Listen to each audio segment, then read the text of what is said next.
Assalamualaikum warahmatullahi wabarakatuh. Selamat pagi semua sahabat-sahabat sekalian, terutama kaum Nahdien dan seluruh bangsa Indonesia dimanapun Anda berada.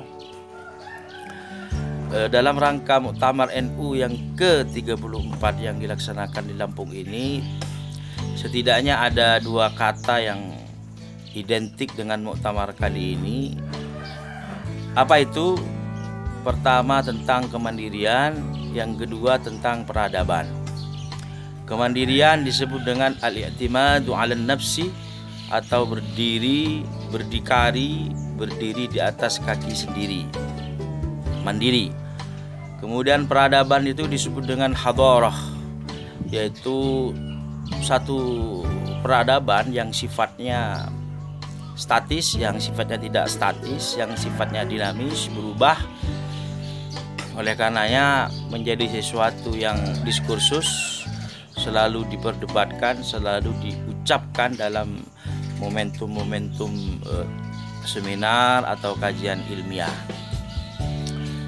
NU kali ini mengambil tema dua kata itu pada muktamar kali ini, dan memang menjadi sangat relevan dengan kondisi bangsa hari ini, karena mereka harus dalam sifat dalam konteks peradaban, mereka harus adaptatif, mereka harus menyesuaikan diri dengan perkembangan zaman, baik dalam pendidikan, kemudian sosial, kemudian budaya, bahkan juga dalam konteks politik.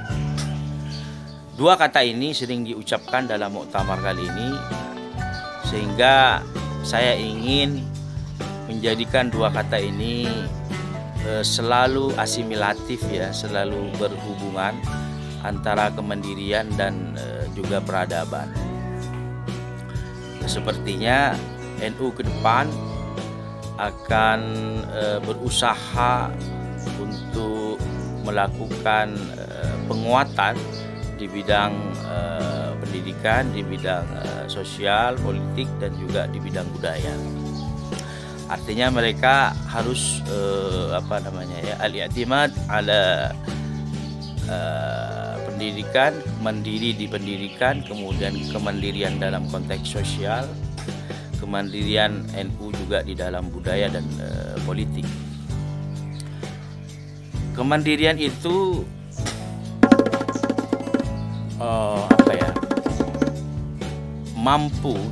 mampu untuk melakukan proses dinamisasi organisasi secara mandiri secara SDM juga, penguatan SDM melalui organisasi ke-NU-an, dan juga melakukan penguatan juga di bidang ekonomi. Kalau kita pernah baca bukunya Mas Baso itu,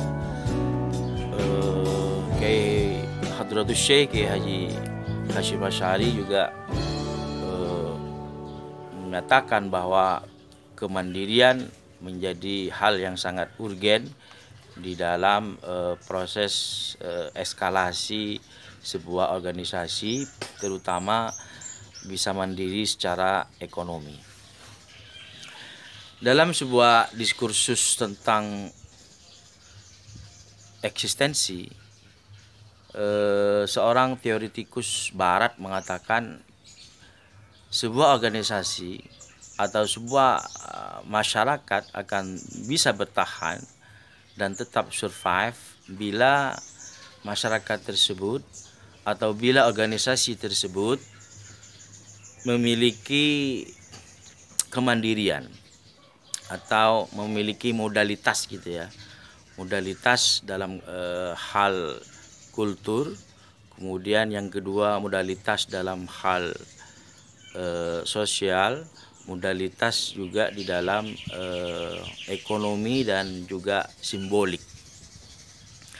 Yang menarik dibahas yaitu tentang kultur. Kenapa? Karena kultur ini juga mencakup pendidikan di dalamnya. Bahwa pendidikan saat ini memang perlu satu spirit ya. Apalagi sekarang tagline-nya Merdeka Belajar, yang menjadi sorotan itu adalah pemerataan pendidikan, kemudian pendidikan harus responsif gender, kemudian pendidikan harus menyesuaikan dengan passion anak-anak, menyesuaikan dengan kemampuan dan juga kecerdasan, mengcover semua kecerdasan anak, sehingga ketika mereka school out menjadi alumni, mereka tidak susah untuk mendapatkan posisi, untuk mendapatkan pekerjaan dan lain sebagainya. Kenapa? Karena pendidikan kita di Indonesia ini masih bersifat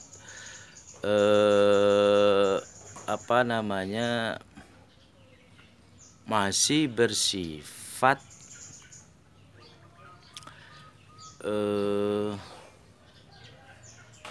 mampu enggak dia bekerja gitu ya, mampu enggak dia diterima oleh perusahaan-perusahaan, atau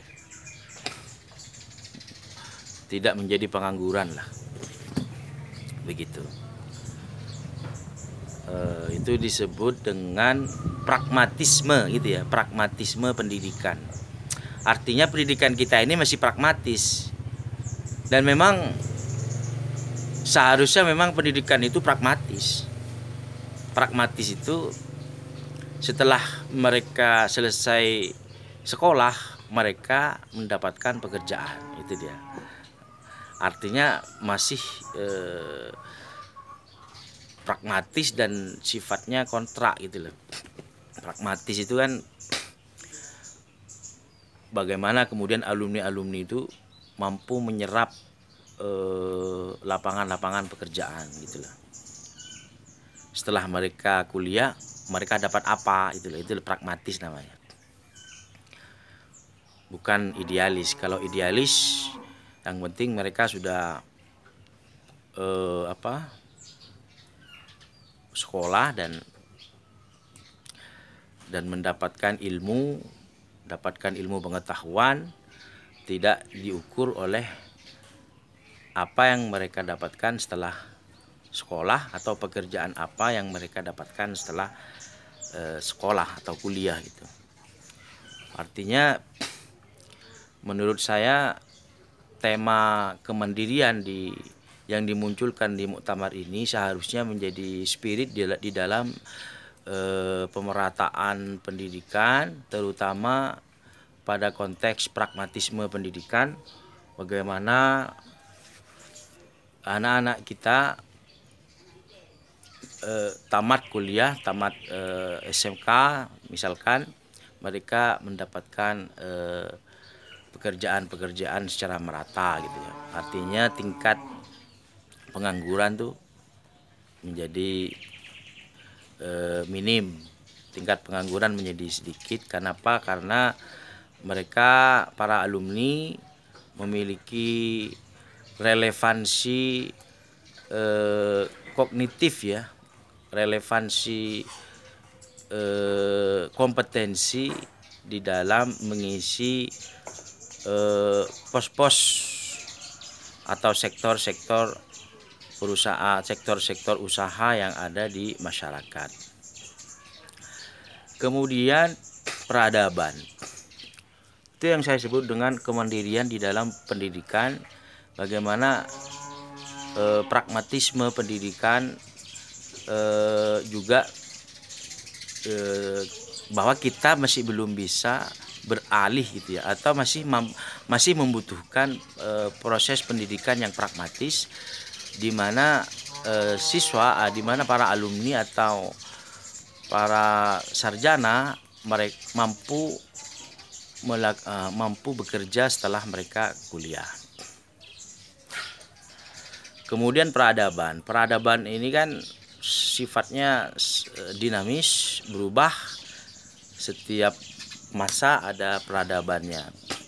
Maka sekarang peradabannya adalah peradaban yang disebutkan oleh Pak Menteri atau Mas Menteri tentang Merdeka Belajar, di mana lembaga pendidikan atau satuan pendidikan melakukan keterbukaan lah, inklusivitas di dalam pendidikan, menyesuaikan dengan peradaban kita yang 4.0 lah, 4.0 yang serba teknologi, serba kajian-kajian sains yang identik dengan teknologi, dan juga paradigma pembelajaran yang awalnya tradisional menuju modern, yaitu pembelajaran yang seharusnya two-way communication dibangun dengan dua arah, sehingga minat siswa atau kecerdasan siswa yang bervarian itu, yang berbeda-beda itu bisa dipenuhi atau bisa di cover oleh lembaga pendidikan, sehingga pendidikan kita ini sesuai dengan peradaban. Artinya peradaban pendidikan tahun abad 20 itu berbeda dengan pendidikan abad ke-21 gitu ya. Artinya kalau abad ke-20 masih based on administrasi, ya kan, sekarang sudah berubah kepada berbasis kepada worldview, berbasis kepada kehidupan, bagaimana belajar hidup, tidak lagi bagaimana belajar yang berbasis pada nilai-nilai dan angka belaka, tapi lebih kepada bagaimana menyiapkan mereka untuk hidup di masa depan. Ini menarik untuk kemudian selalu dibahas di muktamar kali ini, dan saya kira tema muktamar NU yang kali ini sangat relevan ya dengan keadaan bangsa hari ini, yang memang semua sektor membutuhkan kemandirian. Sektor politik, sektor budaya, bahkan juga pada sektor yang lebih kecil, yaitu keluarga. Keluarga atau kepala keluarga juga membutuhkan kemandirian, sehingga mereka kayak saya ini selain menjadi dosen tapi juga berusaha untuk bekerja atau membangun entrepreneurship, usaha-usaha kecil-kecilan, sehingga tidak selalu mengharapkan income dari jabatan saya gitu loh, dari ngajar dan sebagainya. Saya kira itu yang perlu spirit itulah yang perlu kita sampaikan. Mudah-mudahan ini bermanfaat untuk kita semua. Salam NU dan salam muktamar yang ke-34, sukses, lancar, dan bermartabat. Assalamualaikum warahmatullahi wabarakatuh.